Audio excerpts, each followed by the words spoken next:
You are a problem they can't solve. Yes, sir. Let me say it louder. For my chosen ones in the back. Listen, family, you are a problem that they cannot solve for sure. I need somebody to drop in the comments and say, this ain't geometry? Yes, sir. Make sure you drop in the comments, family, and say, this ain't geometry.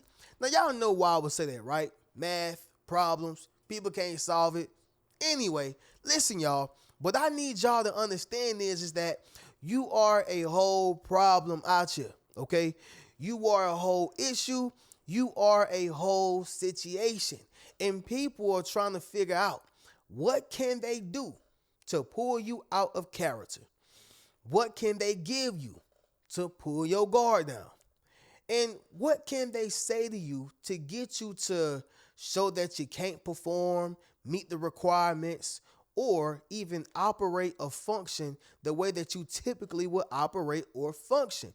If you take a man or woman, all right, it can be anybody, man or woman, who's focused, they spiritually intact, they got their emotions together, affairs in order, all right, they know where they're going. They know what they want out of life. They know who they are. So can't no pimp come into their lives and say, hey, baby, you know I can make you better. Or, hey, you know, you don't know who you are. Let me tell you who you are. Nope, you already know who you are. It's going to be hard to take that person off of their pivot or throw that person off of their pivot. Why? Because they already have the most important things or the most important tools that they need to operate within life. Rena, what are you saying? They can send a man who looked like the most handsomest king of all times, or a woman who looks like the most softest and most feminine and the most beautiful woman who ever lived. Does not matter. Do they look like my future? Do they look like what God says was for me? Do they sit well with my spirit? And the list goes on. If the answer is no, it don't matter. This person is a problem that no one can solve. And this is who you are. People tilting their head trying to see what they can see different in you. People are trying to talk to other people who know you. They're trying to study you. They are trying to calculate your moves. They're trying to watch you overly because they are looking at you as a big problem that they cannot solve. You go to work, you come home. You go to the family reunion and you be family oriented, and then you come back home. You go on social media, you do what you do, whether you get paid, it's recreational, who knows, who cares, but you come back off and go back home. Reno, what are you saying right now? Nobody can pull you out of character or pull that dog out you. That's why you are a problem. Nobody can detour you off of your journey. That's why you are a problem. And nobody can pull your guard down. That's why you are a problem. I need y'all to understand something. You are a problem that no one can solve. And we're going to talk about it, y'all. But with that being said, fam, y'all make sure y'all leave a thumbs up on this video as well as subscribe to the channel. Yes, sir. Not only that, y'all, but y'all be sure to ring my bell so you can be notified after every single video I post. And yes, y'all, we're still right here in front of the legendary great couch. What y'all got going on today, y'all? How y'all feeling? How y'all doing? What y'all ate? I'm all in your business as always, all right? With that being said, y'all, for me, y'all, it's a blessed day. It's beautiful outside. Earlier, it really wasn't, but I guess I had to wait for the sun to kind of come out. You feel me? But outside of that, y'all, I'm on a small intermittent fasting. Y'all know yesterday what I had to eat: the collard greens with the turkey wings and the macaroni and cheese, the cornbread, the fried pork chop. You feel me? So since it was a big meal, I'm trying to kind of hold off for a second, let my body detox, all right? I ain't trying to go up in weight. But anyway, that's what's going on with me. Y'all drop in the comments. Let me know what's going on with y'all. Let's get directly into this banger, all right? You are a problem they can't solve. Number one, your mysterious nature, okay? It is your mysterious nature that creates you to be a problem that people cannot solve. Rena, what are you saying by that? A mysterious person is one who's not letting everybody know what their next move is, you know, what their dreams are, what they are thinking, what they're going to do next. A mysterious person is one who even dresses mysterious. They're not overly revealing. They're not overly doing it, you know, blinging too much, shining too much, right? Because believe it or not, y'all, that tells people or give people a perception about you, whether you want to give it or not. When a woman is revealing, what does it says about her? Most people are going to assume that she's a whore, right? When a man is showing his money or got the money phones to his ear, showing his jewelry, showing diamonds, whatever the case is that makes him look flashy, most people are going to assume that, well, guys are going to think that I can rob him, or women are going to think that I can use him. You get what I'm saying? And the list goes on. When you present yourself to the world in a certain manner, you have to be ready for what comes with that, or whatever the perception is going to be. Rena, what are you saying? When you are mysterious, all the way down to how you dress, you're going to keep it kind of concealed.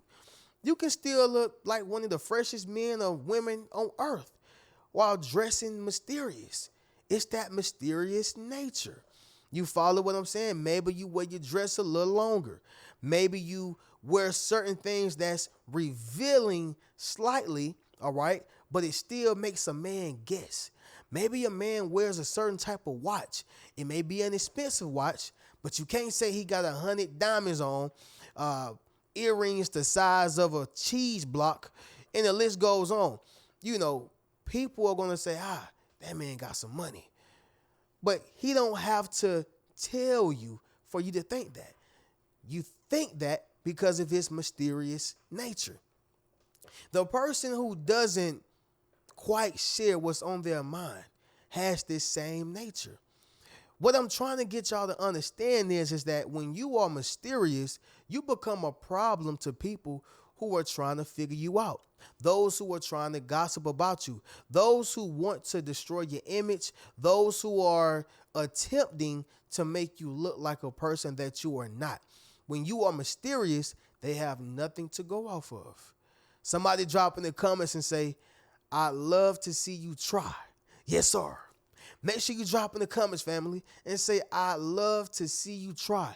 They can search, but they'll never find when you have a mysterious nature, okay? Number 2 is going to be this right here, fam. You stay away from emotional reactions or responses, all right? Let me say this once again, y'all. You stay away from emotional reactions or responses. So let's just cut straight to it, y'all. If somebody know that you are afraid of snakes, wouldn't they take that angle to scare you? Why? Because they know your weakness. They know what you are afraid of.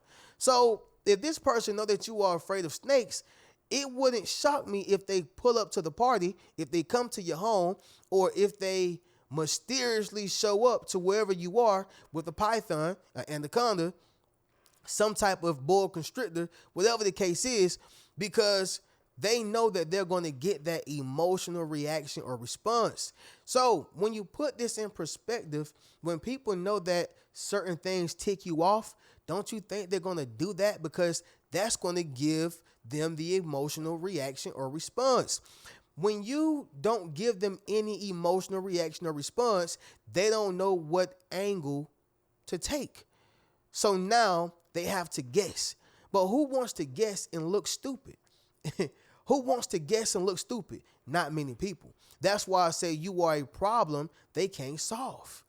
Number 3, it's going to be this right here, fam. You're not the fly on the wall. We're going to keep it real, y'all. You are not the fly on the wall. What's the fly on the wall, Reno? The person who sit inside the room and don't say nothing. That's why they say or use the phrase, I was a fly on the wall. Because a fly be on the wall, they don't say nothing. You can't really hear a fly until they start flying around, right? But you're not the fly on the wall. You are vocal, and that's okay, right? That's okay. You don't have to be the person who's gonna shut up, sit down, do as I'm told, do when I'm told. No, You're the person who's going to let the person know, hey, I didn't like that. No, you can't piss on me and tell me, do it taste like apple juice? No, it don't. It's piss. All right? You're not the fly on the wall. You going to speak. You speak your mind. What are you saying right now, Reno? You got Mahatma Gandhi and you have Martin Luther King. All right? Or I want to use Malcolm X. Martin Luther King, he was definitely a speaker and he was very, very vocal and one of the best speakers we've ever heard from. But I think Malcolm X would do more justice with this analogy. Malcolm X was like, hey, by any means necessary, we will protect ourselves. We will protect our families. We are not going to be the flies on the wall. In other words, y'all, you Malcolm X in this situation. You're not the fly on the wall. You speak when things are not right. You speak when people are trying to play you like a fool. You speak when people are trying to play in your face. And the list goes on. Number 4, y'all, is going to be this right here, fam. You possess influence, all right? You possess influence. Think about the friend who always put their friend on game, all right? And I'll speak in terms of the ladies or in favor of the ladies instead of men because most men, we will put our guys on game, but when it comes to like relationships and stuff like that, we pretty much like to stay out of stuff unless we just see it right there dead in our eyes. Like, hey, bro, I got to tell you about your girl, man. But most times, girls are the chatty patties, right? Or women are the chatty patties. Anyway, you take a friend who has the influence, over her other friend, not to say she's causing her to do negative or bad things, but, the other friend listens to her, right? She helped her out in school. She helped her out with a child. She helped her out with relationship situations, whatever the case is, but she has always been a positive influence on her life. If she's dealing with a man, and I'm not talking about the single friend who's jealous, I'm talking about the friend who wants to be in a relationship. Maybe she is in a relationship. Maybe she is married. I'm not talking about the single ladies who mad at men for God knows what, or for whatever their reasons are, right? I'm talking about the friend who wants to be happy, who is actually happy for her relationship. But if she see her friend being taken advantage by a man, you don't think she's going to put her friend on game? But guess what? The man ain't going to like that. Why is that? Because you messing up my whole program. Yeah, I got her dumb, blind, and hypnotized. We know what it is, y'all, but we're going to go ahead and say it like that. Hypnotized. And here you go trying to give her a whole dictionary about me, an encyclopedia about me. You're trying to enlighten her about me. I don't need that. You messing up the program. Reno, what are you saying right now? That's because she has influence. If her friend did not have that influence, he would not care. But the fact that he knows that her friend has that type of influence, he'll try to stop the whole friendship. What are you saying right now, Reno? That friend is a problem he can't solve. Okay?